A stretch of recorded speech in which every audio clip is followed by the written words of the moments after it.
Have you ever looked at your resume and thought, this isn't me? You did what they said, studied, applied, worked hard, but still feel disconnected, like you're walking someone else's path. Maybe you've had decent jobs. Maybe you've even succeeded. But inside, something keeps whispering, you were made for more. That quiet unrest you feel, it's not weakness, it's not confusion. It might be your spirit resisting a system you were never meant to serve. And if that tension has been growing inside you, this message is for you. Because in this video, I'm not giving you career advice. I'm bringing you something deeper. A word many avoid because it doesn't comfort, it confronts. What if the closed doors and inner frustration aren't signs you're lost, but signs you've been chosen? What if God never called you to chase jobs, but to carry a mission? Before we begin, make sure you're subscribed to Mental Dose and connected to our Telegram community. There you'll get early access to new videos and deeper spiritual insight. This isn't just content, it's a wake-up call for the chosen. So silence the noise, clear distractions, and listen with your spirit. What's coming isn't advice, it's alignment. And once you hear it, your view of purpose, work, and calling will never be the same. Let's begin. The system we live in is designed to train people for survival, not for assignment. It teaches obedience, productivity, and competition. You're told to get in line, get a job, get paid, and get by. But if you're chosen, that model breaks you. You can fake it for a while. You can sit at a desk, smile in meetings, nod at your boss, and check the boxes. But deep down, you feel like a stranger in someone else's dream. That's not dysfunction, that's design. You weren't created to fit into a cycle that God never wrote for you. And the more you try to force it, the more something eternal inside of you begins to fade. That discomfort, that ache, that holy unrest, it's your true self fighting for air. Because you weren't meant to be an employee in a system, you were meant to be an ambassador of a kingdom. Your soul doesn't thrive in routine. It thrives in revelation. That's why jobs don't feel like home. That's why small talk at the office exhausts you. That's why working for a paycheck feels like betrayal. You were not made to submit to structures. You were made to carry something that transforms them. Let's be honest. The world rewards people for being consistent more than for being aligned. If you show up every day and do what's expected, you get a salary. But that salary can cost you your fire. That's the exchange many people make without even realizing it. They trade clarity for comfort, identity for income, calling for consistency. But when God marks you for something bigger, He'll never let you be satisfied in what's smaller. That's why no amount of success feels like enough, because it isn't. You weren't born to collect money. You were born to release meaning. You weren't made to count hours. You were made to shift atmospheres. This isn't about quitting your job. It's about shifting your mindset. Stop asking how to climb the ladder. Start asking what God is trying to birth through you. Joseph didn't rise because he worked for Pharaoh. He rose because he stewarded his gift, even in the pit. David didn't become king because he sent his resume to the palace. He became king because he was faithful in obscurity. And Jesus didn't call fishermen to corporate roles. He called them to walk, speak, and change the world. If you keep measuring your purpose by the standards of a world that doesn't know your name, you'll always come up empty.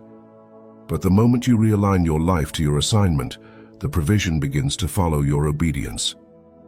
Most people interpret a closed door as a loss, but if you're chosen, that closed door might be the best protection God ever gave you.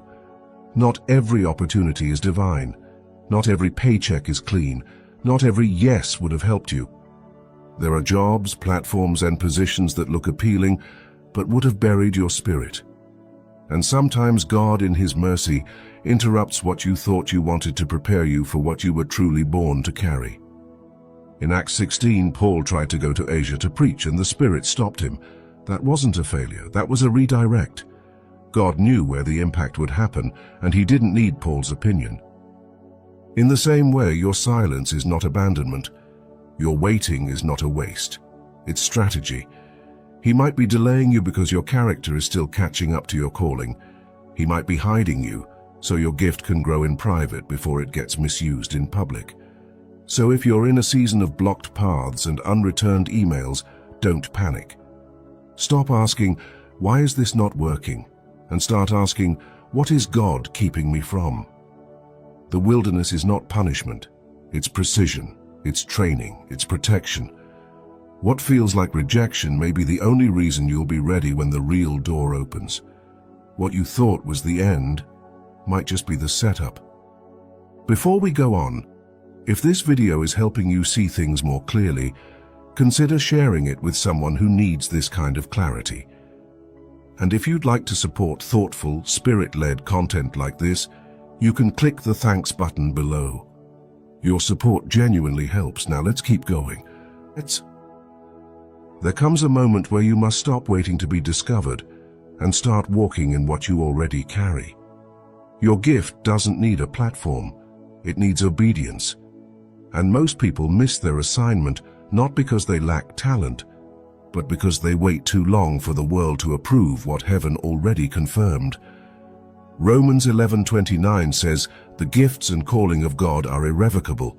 That means He's not taking it back, even if you've buried it, even if people ignored it, even if life disappointed you. You don't need an audience to activate your voice. You don't need a title to lead with purpose. You don't need a paycheck to walk in provision. When you start using what God placed inside of you, heaven responds. Doors open, ideas multiply, and your spirit comes alive. That's why you feel more fulfilled helping one person through your gift than managing 100 in a job that crushes your soul. Because your design was never meant to serve a system, it was meant to serve eternity. Stop asking God to change your job if you're not willing to activate your calling, because it's not about employment, it's about alignment. And once you align, the favor follows. Here's the truth. You can't carry kingdom power with a corporate mindset. You can't live like the chosen and think like the crowd. At some point, you must make peace with the fact that you will not live a normal life. You will not be fulfilled by a stable position or a perfect contract. Because you were not created for stability, you were created for movement, assignment, fire, impact. You are not here to collect benefits. You are here to build altars. And the reason your soul cries at the thought of just having a job is because something eternal in you knows that life was never meant to be reduced to productivity. You were sent here to disrupt, to awaken, to declare, and until you say yes to that assignment, everything else will feel like a counterfeit. So today, stop asking for a job and start seeking your purpose, not because jobs are bad, but because you're called to something deeper, something that cannot be contained in a title or measured by a salary. Comment below, "I am chosen. I activate my gift. I walk in my purpose." If this message spoke to you, subscribe to Mental Dose if you haven't already, and share it with someone who needs this wake-up call. You're not late. You're not behind. You're not broken. You're being positioned. And when the time is right, what God has prepared in your hidden season will be revealed in full power. But it all starts now. Say yes to the assignment, and everything else will follow.